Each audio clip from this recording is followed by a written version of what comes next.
Imagine a world where your emotions are literally data points. A quarter of Fortune 500 firms already use emotional AI to analyze and influence our feelings. No way! That's a scary thought. It makes you wonder if one day Alexa will know when you're upset. And get this, a 2025 study found AI scored 81 on emotional intelligence tests versus humans at 56. If machines can out-empathize us on tests, what does that mean for our humanity? Stay tuned to find out if AI empathy is real or just an illusion. So let's start with the basics. What do we mean by emotional intelligence? Simply put, it means knowing how to handle your own feelings and respond to the feelings of others. People with high emotional intelligence tend to build strong relationships and handle stress better. Scoring high on an emotional IQ test sounds crazy, but a recent study showed exactly that. In the 1990s, researchers coined affective computing to teach machines about emotions.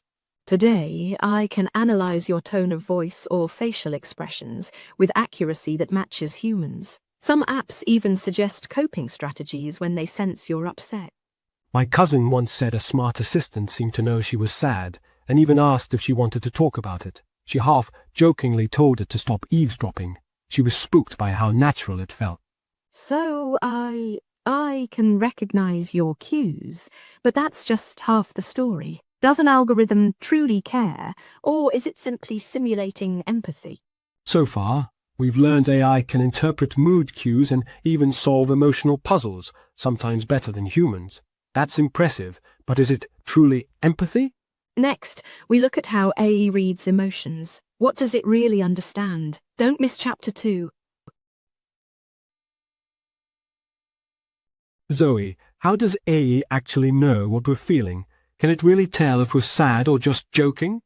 Well, to some extent, yes. Algorithms analyze cues in your voice, word choice, and even facial expressions to guess your mood. Modern emotion detection tech can pick up on happiness, anger, or sadness with surprisingly high accuracy. But context matters.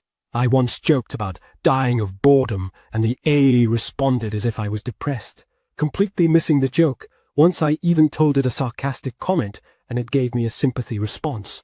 That really showed me its limits. Exactly. An AI might spot a quivering voice and label it sad, but it often doesn't know why you feel that way. Real empathy needs context and understanding behind those cues. For example, I had a friend whose smart speaker told her to calm down about an annoying coworker. Good advice, but the speaker didn't know he was actually leaving the job today. Big difference in meaning. In real life, AI is like a student learning emotions from textbooks. It sees patterns, but it hasn't lived the experiences that gave rise to them. So basically, even your texts and emojis are being read for emotion. I didn't realize it was that thorough. Definitely. An AI might see a sad emoji or a sigh and log it as sadness. It's not magic, just advanced pattern matching. To recap, AI excels at spotting and labeling our emotions from signals, but it lacks the nuance of human context. It's impressive, but there's a gap. Up next, we share stories of real people who interacted with emotional AI. You won't want to miss Chapter 3's personal tales. I remember one night, I was feeling lonely, and I poured my heart out to a chatbot. It responded with such empathy that I actually felt calmer after talking. The AI even remembered details from our last chat. It was like having a caring friend listening. That reminds me, I was nervous before a big test, and I told an AI tutor about my anxiety. It suggested some breathing exercises, and even said you're doing great when I mentioned my prep. It's amazing how heartwarming it can feel, but I kept thinking, there's no actual person there. How could code mimic caring so convincingly? I wondered if that mattered as long as I felt a bit better. Right. My friend had a similar experience with a mental health app. The AI knew how to calm her down by asking gentle questions. In each case, the AI gave real comfort at odd hours, reminding us we're not alone. It's remarkable how much emotional support someone can get from a program, even if it's not real friendship. To recap, we've seen that AI can provide guidance and a sense of companionship that feels personal. People do feel better after these chats thanks to the right words at the right time.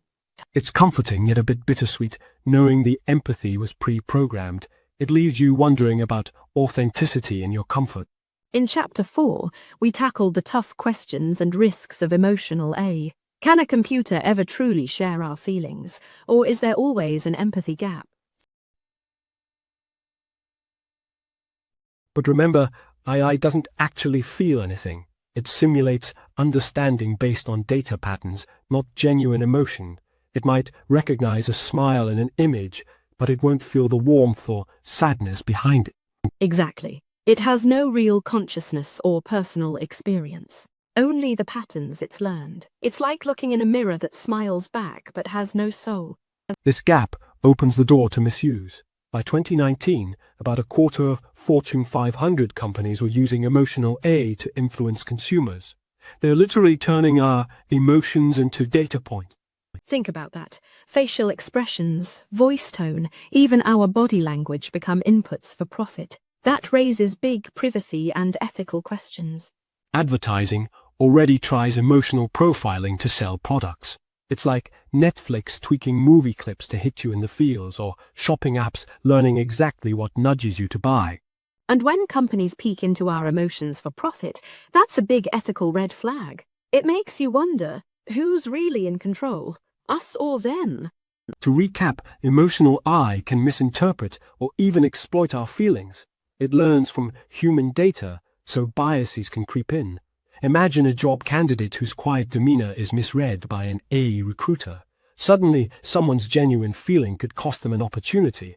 An AI trained mostly on one demographic might misread the emotions of another, leading to misdirection. Bottom line, these tools have promise but carry risks. They can manipulate without meaning to. In Chapter 5, we'll ask, can this tech help us without crossing the line? Stay tuned for Chapter 5. Looking ahead, researchers are optimistic. They imagine apps that can actually sense your mood to help you manage stress or anxiety. For example, an AI coach could guide you through a job interview or calm you during test anxiety by understanding how you feel. The more we interact, the better these tools learn about our emotional states. And in schools, future tutors might notice when you're frustrated and adjust their teaching style accordingly. Think of an AI that detects your confusion on a math problem and tries a different approach, just like a patient teacher would. This could make learning and mental health support more accessible. We might one day chat with an AI counselor who helps us through a tough day. Experts do warn, however, that these tools aren't here to replace human care. We'll still need human oversight and genuine empathy.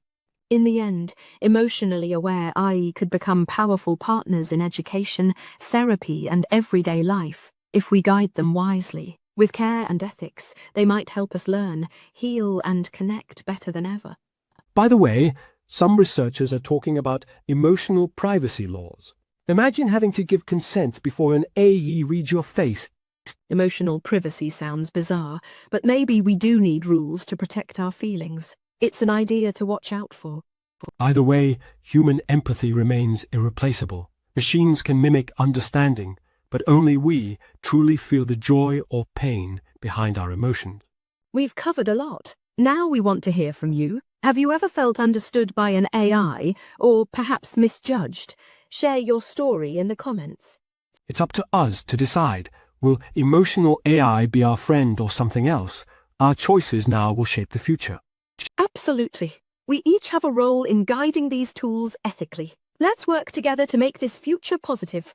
Thanks for listening. If this episode got you thinking, please like, subscribe, and share. We'll see you in the next one.